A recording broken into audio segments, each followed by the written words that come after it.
Hello, today I want to talk a little bit about asset protection and what it really means and how it can really, in fact, benefit you. For anybody that's in a high-risk occupation, and that includes real estate investors, entrepreneurs, or professionals such as doctors, lawyers, other entrepreneurs, etc. The targets end up being those people that people may see as having deep pockets, but may possibly not have sufficient insurance to cover any of the risks or exposures. The purpose of asset protection is to do exactly that, to protect what you have built or grown or hold on behalf of your family and your loved ones. Now, a lot of people have some misconceptions about what asset protection means and kind of the work that goes into it to make sure that it's actually a bulletproof structure. To start with some of the ideas that don't work, and I've had so many clients through time say, hey, I'm getting divorced or I'm getting sued. Where can I put my assets to protect them from the litigation process or from the creditors or from my soon-to-be ex-wife? And my answer is consistently, it's not possible. Once you already have a issue, have a creditor, or have some legal process that's moving forward, it's too late to protect your assets. And I hate telling people that, but it's the case. There is a concept that's called the fraudulent transfer doctrine. And every state in the United States has some form of fraudulent transfer doctrine. Generally, what the fraudulent transfer doctrine means is if you transfer your assets for the purpose of defeating creditors, there's a time period that changes state by state that a court can cause any transactions to unwind. And if you have the brilliant idea of, hey, I'm going to put my assets or my bank accounts underneath my brother, girlfriend, parents' name, guess what? They get sued too. And it becomes a huge issue that they need to deal with and contest and fight through themselves as well. That being said, there are ways to, in fact, protect your assets. How to do it?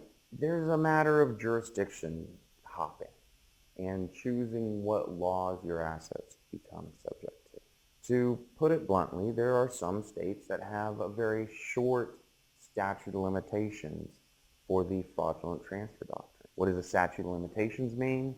That is the time period that a lawsuit is allowed to take place. If you're beyond this designated time period, then no lawsuit can be instituted to try to unwind the transaction. I'm also licensed in the state of Nevada. The state of Nevada has always been a very strong asset protection state. It still has this statutory time period that regardless of what you set up, if there's a judgment occurring too soon afterwards or you already have creditors on your tail, the courts will still unwind the transactions. The statute of limitations in Nevada is a 2-year time period. And in fact, they have some laws protecting asset protection trusts that designate a 2-year time period. We can call it a seasoning period before the asset protection is truly effective and enforceable. What does this mean for you? Get everything set up early. Make sure that you're protected. Make sure your family's protected before you have a problem. Once you already have a lawsuit, and once you already have the creditors breathing down your neck, it's simply too late to do anything. So I'll talk a little bit more about a Nevada Asset Protection Trust, what the benefits are as well. When we set up a Nevada Asset Protection Trust, it is an irrevocable trust where to fund it, to protect your assets, you're literally giving your assets away, gifting to this trust. Generally, you're also not the person that's controlling the trust. You either have a trusted person who is a resident of the state of Nevada who is actually in control of the trust, or an alternative is you hire a Nevada trust company. There are lots of them around the state of Nevada. Generally, I still work with Nevada trust companies.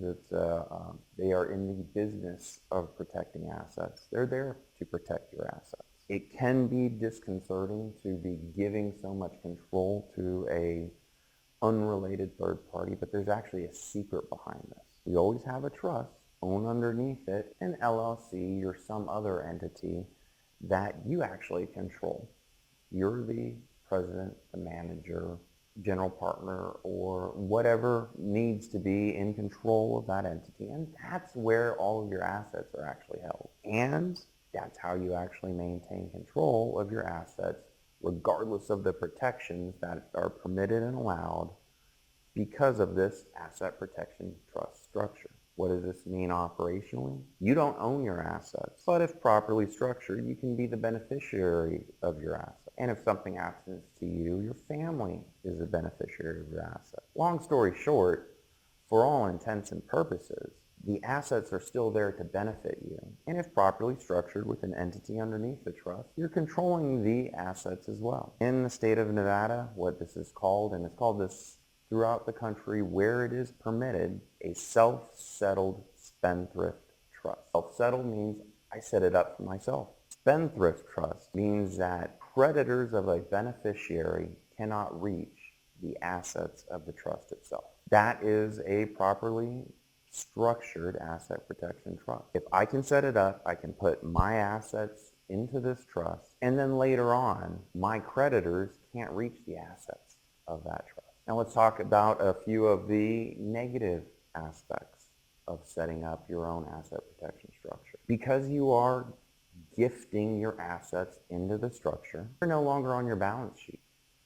And you definitely don't want to be offering personal guarantees, because then all of a sudden all the purposes of protecting it from creditors, now you give a guarantee to a creditor, they reach the assets anyway.